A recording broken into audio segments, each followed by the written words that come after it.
Bom, pessoal, continuando, agora é 2 Coríntios 8, do canal do Ricardo Linhares, né? Lá ele fez uma afirmação: eu sou rico e generoso. Por quê?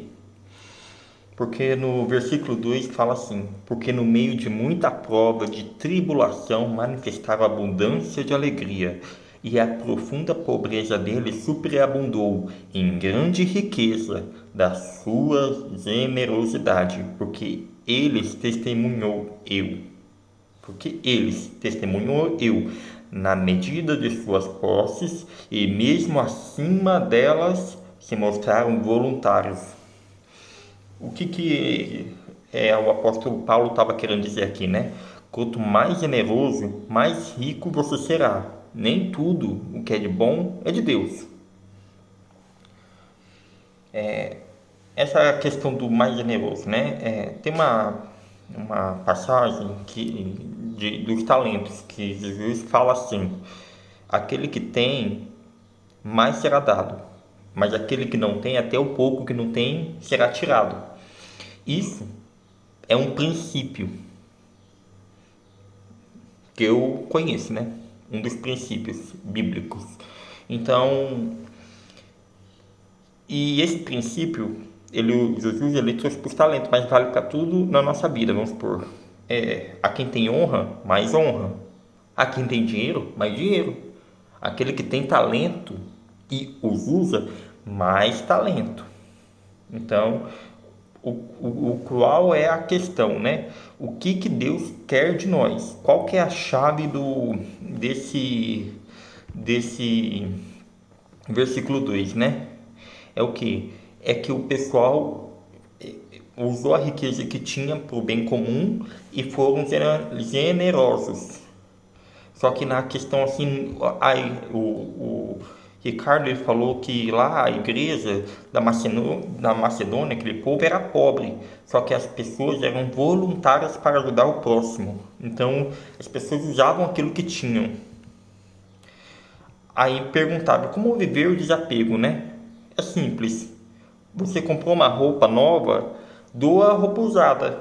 Ele deu esse exemplo para roupa, né? E o que eu procuro fazer na minha vida?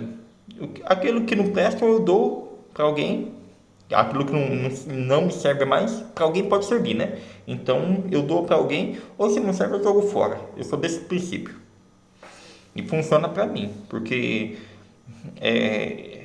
isso aí tem até um transtorno de gente que é acumulador compulsivo. É um tipo de toque, que a pessoa fica acumulando um monte de lixo. E eu assim, e outra coisa que eu falar na live, ele não falou, mas eu falo, né? O exterior é reflexo do nosso interior.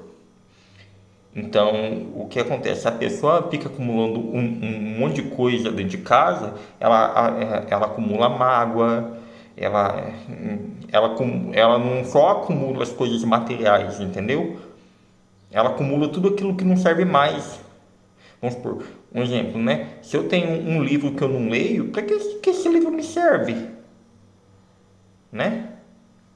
É claro, os livros que eu tenho assim, tem na internet hoje em dia também, que nem Cristina Cairo, mas eu faço questão de ter esse livro para emprestar para as pessoas, né? E para honrar a Cristina Cairo, que eu gosto dela, e, e porque me serve. Porque assim, às vezes se eu quiser eu leio. Ou seja, tá me servindo, né? E no dia que não me servir mais, que eu. Não, cara, cansei. Aí eu dou de presente para alguém que eu me importe, né?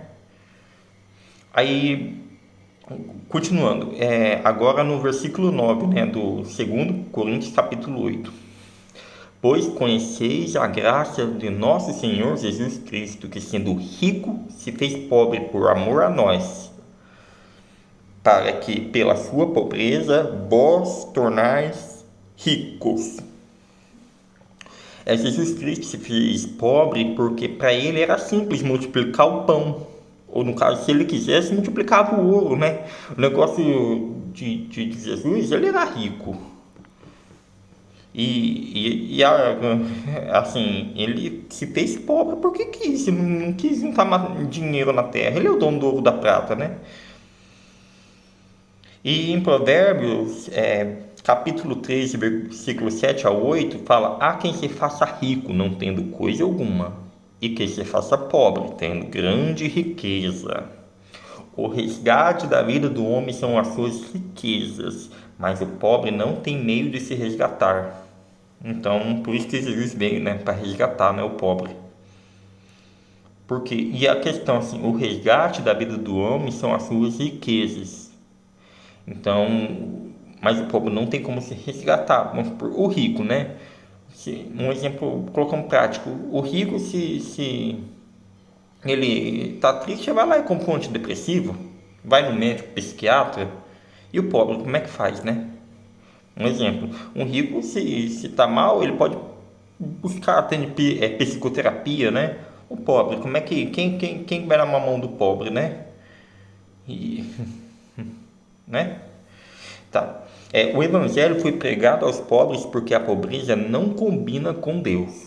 Isso aí foi o que o Ricardo Linhares falou para nós. Ou seja, tem um versículo em Ageu, capítulo 2, versículo 8 e 9: minha é a prata e meu é o ouro, disse o Senhor dos Exércitos.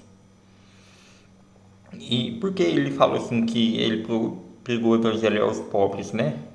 Porque na época dele tinha também muito escravo, quem dominava o Império Romano, né? E tanto é que o apóstolo Paulo fala, né, ele falou depois da doutrina que não, julgo de escravidão.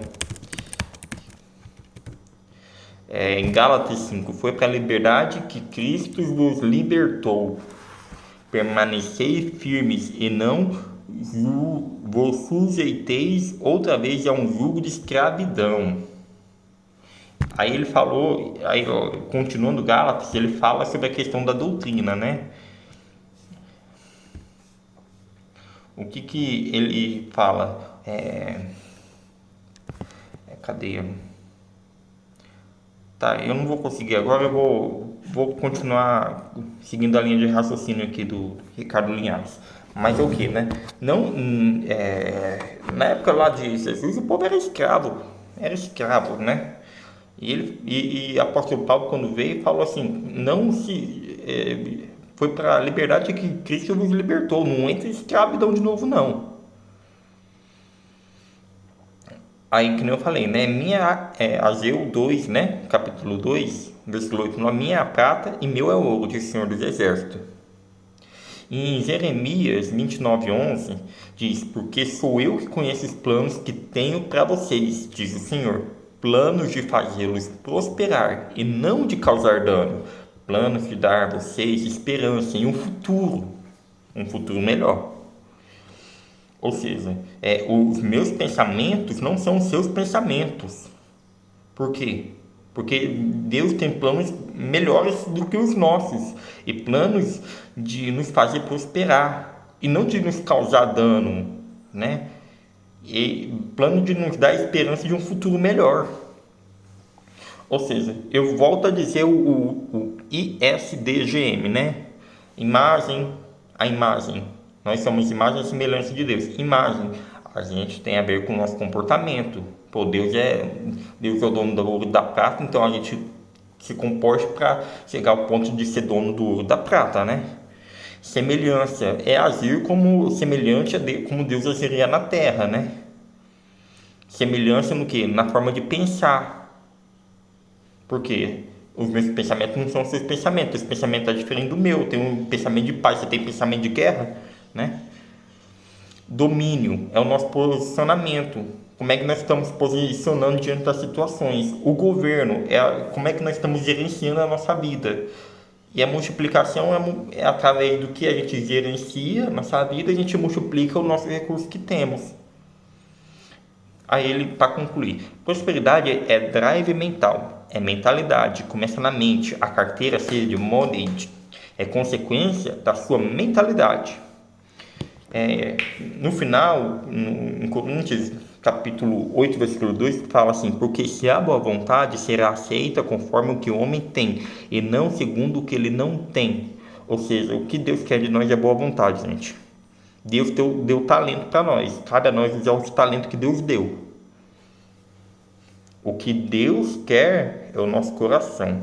Então, guarda nosso coração para Deus, né? Vou guardar meu coração para Deus e usar os talentos que eu tenho para multiplicar meus talentos.